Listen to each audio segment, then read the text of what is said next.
Let me start with a question that sounds impossible. How can a country with the third largest oil reserves on Earth still run out of gasoline? Think about that for a second. A nation sitting on 170 billion barrels of crude, more oil than almost any country except Saudi Arabia and Venezuela. And yet it still imports $14 billion worth of fuel every single year. It makes no logical sense, but Canada does exactly that. Today, you're going to understand why, and once you do, you'll see something that changes everything. Resources don't create power, systems do. Canada is what I call an energy illusion. On paper, it looks like a superpower. In reality, it's dependent, constrained, and trapped. Here's the strange loop that defines the entire country's energy economy. Canada sells crude oil to the United States at a discount, sometimes $20 to $30 below world prices. The US refines that crude into gasoline, then sells it back to Canada at full market price, plus transportation costs. It's like selling your coffee beans cheap, then buying your latte back at 10 times the cost. That's not a mistake. It's not incompetence. It's not even corruption. It's a structural trap built from 5 layers you cannot escape: geology, geography, climate, markets, and politics. Each one reinforces the others. And to understand how Canada got stuck in this paradox, we need to peel them back one by one. I'll warn you now, the first layer is the ugliest. People imagine Canadian oil as golden, flowing, Texas-style crude, the kind you see gushing from wells in old movies, clean, liquid, valuable. But 97% of Canada's oil isn't oil as you know it. It's bitumen. Think of frozen molasses mixed with sand, sulfur, metals, and clay. It doesn't flow. It doesn't pour. At room temperature, it has the consistency of a hockey puck. You can't just pump it out of the ground like conventional crude. It sits there, trapped in sandstone formations, locked in place by geology that goes back millions of years. And that creates 3 massive problems that cascade through the entire system. First, extraction is brutally energy-intensive. You have 2 options. Either you dig up the earth with mining trucks the size of 3-story houses, trucks that cost $5 million each and consume fuel like small cities. These machines haul oil sand to processing facilities where you separate the bitumen from the dirt using hot water and chemicals.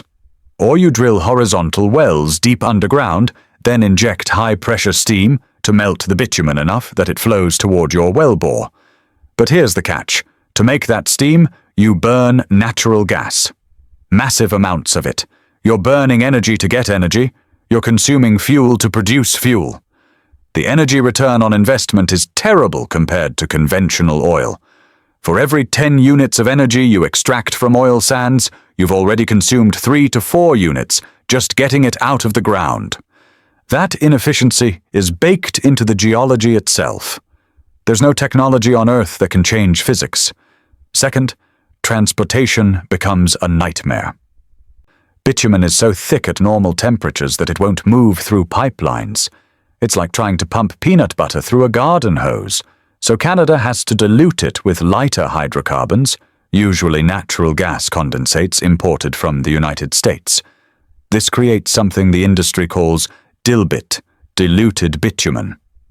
But here's the kicker. 1/3 of every barrel of dilbit isn't even oil, it's just the diluent, the stuff you add to make it flow. Canada literally pays to ship extra weight through pipelines that has 0 energy value. And once that dilbit reaches a refinery, the diluent has to be separated out and shipped back north to dilute the next batch. It's an endless, expensive cycle that costs the industry an estimated $4 billion annually. You're moving product that isn't product.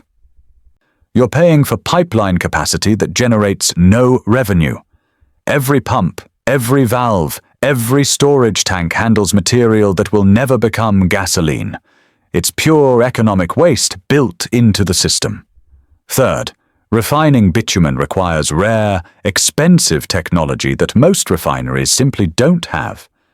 Bitumen isn't just heavier than conventional crude, it's loaded with sulfur, heavy metals, and complex carbon molecules that normal refineries can't handle. To turn it into gasoline and diesel, you need specialized equipment. You need cokers that break down heavy molecules through extreme heat. You need hydrocrackers that use hydrogen under massive pressure to split those molecules into lighter products. You need desulfurization units to strip out contaminants. These aren't minor upgrades. They're billion-dollar investments that take 5 to 7 years to build and require specialized engineering expertise that only a handful of companies possess. And here's the brutal reality. Canada has only 17 refineries total, and most of them can't process heavy crude at scale. Meanwhile, the US Gulf Coast has over 40 refineries specifically designed for heavy oil. Refineries in Texas and Louisiana were built decades ago to handle heavy crude from Venezuela and Mexico. When Canadian bitumen started flowing south in the 1990s, those refineries were already equipped, already optimized, already making money. Geology alone explains 30% of the paradox. But even if Canada's oil were light, sweet, and easy to refine, there's still a second problem that would trap the country. The oil is in the wrong place. Imagine having a treasure chest worth trillions of dollars, but it's buried in the coldest, most remote corner of your country, thousands of kilometers from the people who need it. That's Canada. The oil sits in northern Alberta, in places like Fort McMurray and Cold Lake. Remote, landlocked, freezing. These are towns where the nearest major city is 6 hours away by highway. Meanwhile, 90% of Canadians live within 100 miles of the US border, clustered in cities like Toronto, Montreal, and Vancouver along the southern edge of the country. So Canada faces a cruel choice. You can build refineries near the oil, up in northern Alberta where the resource sits. But then you have to ship finished gasoline, diesel, and jet fuel thousands of kilometers south to where people actually live. Gasoline is volatile, expensive to transport, and requires specialized tanker trucks and rail cars. Every liter you ship loses you money. Or you can build refineries near the population centers in southern Canada. But then you have to ship heavy bitumen thousands of kilometers from north to south, which costs even more because of its weight and the need for diluents. Either way, every single kilometer destroys your profit margin. Distance is a tax you cannot avoid paying. And geography throws even more obstacles in the way. To the west, you have the Rocky Mountains, a massive geological barrier that makes pipeline construction astronomically expensive. Building through mountains means drilling tunnels, navigating unstable slopes, and dealing with avalanche zones. 1 kilometer of mountain pipeline can cost 10 times more than flat prairie construction. To the east, you have the Canadian Shield, a billion-year-old formation of hard granite bedrock that covers half the country. Drilling through it is like drilling through steel. Construction equipment breaks constantly. To the north, there's permafrost and muskeg, those boggy wetlands that shift and freeze with the seasons.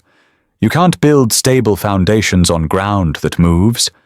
Pipelines crack, roads buckle, infrastructure fails. The only natural path for Canadian oil is south, straight into the United States, where American refineries sit ready, willing, and perfectly positioned to take it. And once your oil flows south, you've lost control of the value chain forever. You're selling a raw commodity at world prices minus a heavy discount for transportation costs and quality differences. Then you're buying back refined products at retail prices plus transportation costs back north. Geography explains another 20% of the paradox.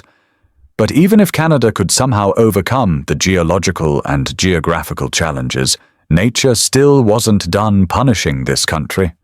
Climate makes everything exponentially worse. Imagine trying to build a refinery when outdoor temperatures drop to -30 or -40 degrees Celsius for months at a time. Concrete won't cure properly in extreme cold. The chemical reactions that make concrete harden simply stop below certain temperatures. Steel becomes brittle and prone to fracturing under stress. Equipment freezes solid overnight. Hydraulic fluids turn to gel. Workers can only stay outside for 15 or 20 minutes before risking frostbite. Construction schedules get delayed every single winter. A refinery that might take 3 years to build in Texas or Louisiana takes 5, 6, sometimes 7 years in Alberta. And that's not just an inconvenience. That's billions of dollars in extra costs piling up. Every month of delay adds financing costs, labor costs, and inflation risk. Equipment rental fees accumulate. The construction risk alone scares off investors who could put that same capital to work in warmer, more predictable environments. But even when a refinery finally gets built and starts operating, running it through a Canadian winter becomes a completely different nightmare. Pipes must be heated constantly with steam tracing to prevent freezing. Tanks must be heavily insulated with expensive materials. Machinery wears out 2 to 3 times faster because metal expands and contracts with wild temperature swings that can span 80 degrees Celsius from summer to winter. Energy consumption skyrockets because you're burning fuel just to keep your own facility warm enough to operate safely. Maintenance costs double. And here's the cruel irony that makes the economics impossible. Winter is when gasoline demand drops off a cliff. Canadians drive less in winter storms. Road trips decline. Recreational travel falls off. Construction equipment sits idle. So you're spending the most money to operate your refinery during exactly the season when demand for your product is at its lowest. That means Canada's refineries become underutilized for 4 to 5 months every year. The capacity you built sits idle. The capital you invested doesn't generate returns. Fixed costs keep running while revenue drops. The economics simply don't work. No rational investor wants to build a $5 billion facility that operates at a loss nearly half the year. Climate alone kills the business case before you even start. But even if the climate were perfect, even if Canada somehow had California weather year-round, there's still a fourth barrier that would trap the country just as effectively. The market simply doesn't support it. Here's something few people realize. Canada produces about 4.7 million barrels of oil equivalent per day, but it only consumes about 2.4 million barrels domestically. That sounds great until you understand what it actually means. Domestic demand of 40 million people spread across the second largest country on Earth cannot generate the kind of concentrated demand that justifies building the mega refineries you see in Houston or Singapore or Rotterdam. Refineries achieve massive economies of scale. The bigger they are, the more efficient they become. A small refinery processing 50,000 barrels a day has per barrel costs that are 3 or 4 times higher than a giant complex processing 500,000 barrels a day. But you can only build those giant complexes if you have customers who can absorb that much product consistently. Canada doesn't. Building a world-class refinery in Canada means it would be underutilized from day one. You'd be running at 60 or 70% capacity at best, which destroys your profit margins before you sell a single liter. And globally, other countries don't want to buy Canadian gasoline. They want to buy cheap Canadian crude that they can refine themselves. Every country with significant consumption wants to control its own refining because that's where the real value gets created. That's where the jobs are. That's where the profit margins live. That's where the economic multiplier effects happen. Selling refined products internationally means competing on price with refineries in countries that have lower labor costs, warmer climates, better infrastructure, cheaper land, and stronger logistics networks. Canada loses that competition every single time. Meanwhile, the United States sits right next door as the perfect storm of advantages. It has a giant population of over 330 million people, generating massive domestic demand for gasoline and diesel. It has enormous refining complexes on the Gulf Coast that were built decades ago and are already fully optimized and paid off. It has a warm climate that keeps construction and operating costs a fraction of Canada's. It has deep water ports in Houston and Louisiana that allow easy import of crude from anywhere in the world and easy export of refined products globally. It has relatively cheap labor compared to Canada, and it has a more predictable regulatory environment that makes long-term capital investments feel safer. The U.S. Gulf Coast is the undisputed world capital of heavy crude refining. 27 of the largest refineries on the planet sit within a few hundred miles of each other, creating a dense ecosystem of expertise, suppliers, and infrastructure that no other region can match. So the path of least resistance for Canada becomes painfully obvious. Canadian heavy crude flows south through existing pipelines to American refineries that can handle it efficiently and profitably. And refined gasoline flows back north to Canadian consumers who need it. This isn't a conspiracy. This isn't manipulation. It's just market dynamics playing out exactly as economic theory predicts. Capital flows to where returns are highest and risks are lowest. And for refining Canadian crude, that place is Texas and Louisiana, not Alberta. Market dynamics explain another 20% of the paradox. But there's one final layer, and it's the most frustrating of all. Even if Canada wanted to escape this trap, even if the economics somehow magically worked out, even if investors lined up with money ready to deploy, the country's political structure simply won't allow it to happen. Canada is not the United States. It doesn't have the same federal power structure. Provinces in Canada have enormous constitutional autonomy, especially over natural resources and land use, and that creates a fracture point for every single major energy project. Consider what it takes to build a pipeline from Alberta to the Atlantic coast, which would give Canada access to world markets and eliminate dependence on American buyers. That pipeline would have to cross 6 provinces: Alberta, Saskatchewan, Manitoba, Ontario, Quebec, and New Brunswick. 6 different governments, 6 different premiers, 6 different sets of regulations, 6 different environmental review processes, 6 different elections happening on completely different schedules with different political parties and different voter priorities. One election in Quebec can kill a $15 billion project that took a decade to plan. One premier in Ontario can withdraw support and strand billions in sunk costs. There's no overriding federal authority that can force a pipeline through over-provincial objections. Provinces effectively have veto power. That makes every major project a political hostage to shifting winds that no company can predict or control. Then there are Indigenous rights, and these aren't just protests or activists blocking roads. These are constitutionally protected rights that Canadian courts take extremely seriously. The Supreme Court of Canada has repeatedly ruled since the 1990 ruling in Sparrow that the federal government has a legal duty to consult with Indigenous communities and accommodate their concerns before approving any project that affects their traditional lands or treaty rights. In practice, this gives dozens, sometimes hundreds of different Indigenous groups effective veto power over pipelines, refineries, and infrastructure. And this isn't about being for or against Indigenous rights. This is simply about understanding that it creates another massive layer of complexity and uncertainty that investors must navigate. Every major project must negotiate separately with each affected First Nation. Each community has its own concerns, its own political dynamics, its own governance structure, and its own legal standing to challenge projects in court. One community can file a lawsuit and delay a project for 3, 4, 5 years.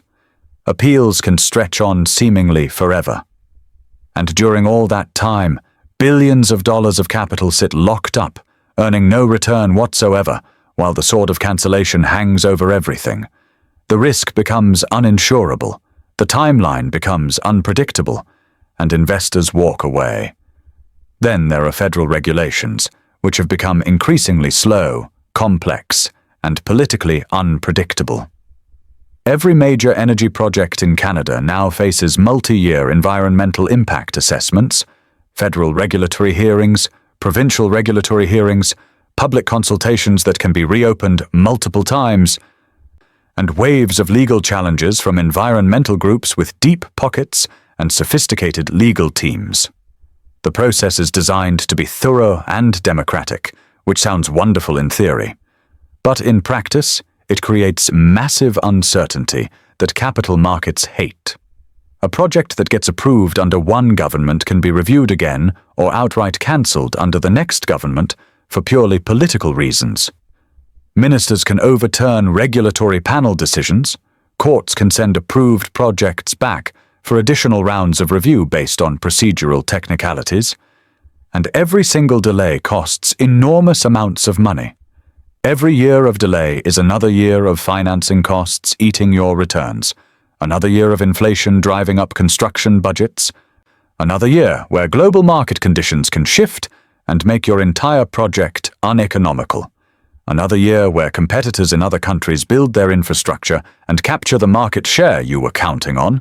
This is exactly why Energy East, a proposed pipeline from Alberta to New Brunswick that would have cost $15.7 billion, was cancelled in 2017 after years of planning and hundreds of millions spent on engineering and regulatory work. This is why Northern Gateway, a pipeline to the Pacific coast that would have opened Asian markets, was cancelled despite receiving regulatory approval after a decade of reviews. This is why Keystone XL died after more than 12 years of political battles spanning 3 different U.S. presidential administrations. This is why the Trans Mountain expansion, the one pipeline that actually did get built, took over 11 years, required the Canadian government to literally purchase the project for $4.5 billion just to keep it alive, and ended up costing $34 billion, more than triple the original estimate. By the time a major project finally gets approved and built in Canada, global markets have already moved on. Technology has changed, demand patterns have shifted. Competitors in the United States, the Middle East, and Asia have already built their infrastructure, captured market share, and locked in long-term contracts. You're fighting for scraps of a market that's already been divided. Politics explains the final 30% of the paradox. Now put all 5 layers together, and you see what I called the 5-fold resource trap. First, geology gives you the wrong type of oil, heavy bitumen that's expensive to extract and even more expensive to refine.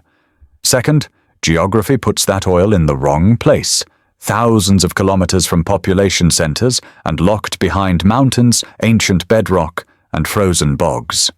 Third, climate makes construction and operation prohibitively expensive, with extreme cold destroying your economics and making your facility uncompetitive before it even opens.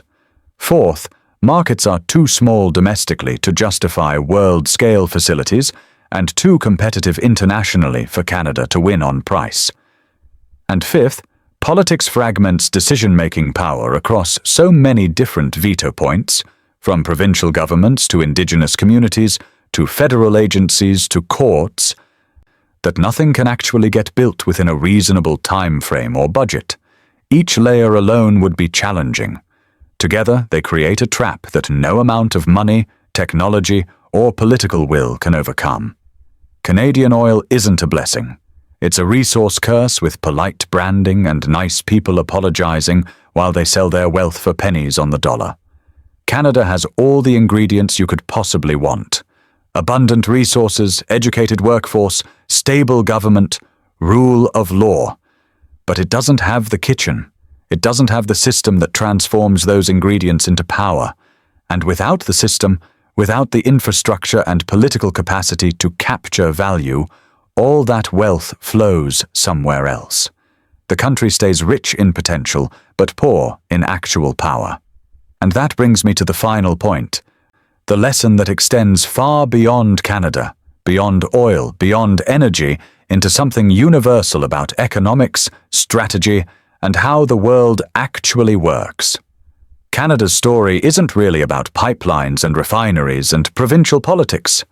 It's about a fundamental principle that governs success and failure at every level. Resources do not make you powerful. Systems do. Having oil in the ground means absolutely nothing if you can't extract it efficiently and affordably. Extracting it means nothing if you can't transport it to where it's needed. Transporting it means nothing if you can't refine it into valuable products that people actually want to buy. Refining it means nothing if you can't distribute those products and sell them profitably. And none of it matters at all, not one bit. If your political and regulatory system can't make decisions, execute them consistently, and provide the stable environment that long-term capital requires. If you don't control the full chain, if you don't own extraction, transportation, refining, distribution, and the policy environment that governs all of it, then someone else captures the value that you created. Someone else builds the infrastructure. Someone else employs the workers. Someone else takes the profit margins. And you're left selling raw materials at commodity prices and buying back finished goods at retail markups. You're trapped in the worst possible position in any value chain, the position of the primary producer with no downstream integration. This dynamic applies to far more than just oil and Canada. It applies to every resource-rich country that somehow stays poor while other nations grow wealthy. It applies to individuals who accumulate skills and knowledge but have no structure or system to deploy that human capital effectively. It applies to companies that build great products but have terrible distribution and get outcompeted by inferior products with better systems. It applies to anyone, anywhere, who focuses on gathering resources while ignoring the systems needed to transform those resources into sustainable value and power.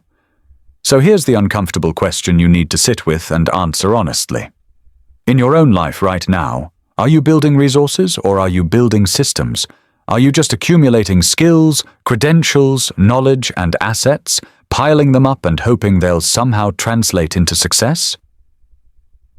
Or are you building the structures, the processes, the networks, and the systems that actually transform those inputs into consistent, sustainable, scalable value? Because those are two completely different activities, and the difference between them is everything. One generates potential, the other creates power. One makes you feel busy and accomplished, the other makes you actually successful. One leaves you vulnerable to others who control the system. The other makes you the person who captures value. Canada has potential, enormous potential. It has 170 billion barrels of oil sitting in the ground, but it doesn't have power. It doesn't have the system that turns that potential into wealth it can actually keep and use. And until that fundamental reality changes, until Canada builds the refineries, the pipelines, the political consensus, and the regulatory certainty needed to control its own value chain, this paradox will continue exactly as it has for decades. The oil will flow south at discount prices, the gasoline will flow back north at premium prices, and the value, the profit, the jobs, the economic multiplier effects, all of it will be captured somewhere else by someone else who built the system while Canada just sat on the resource. That's the trap. That's the lesson. And that's why resources alone never made anyone powerful. Systems do. Systems always do.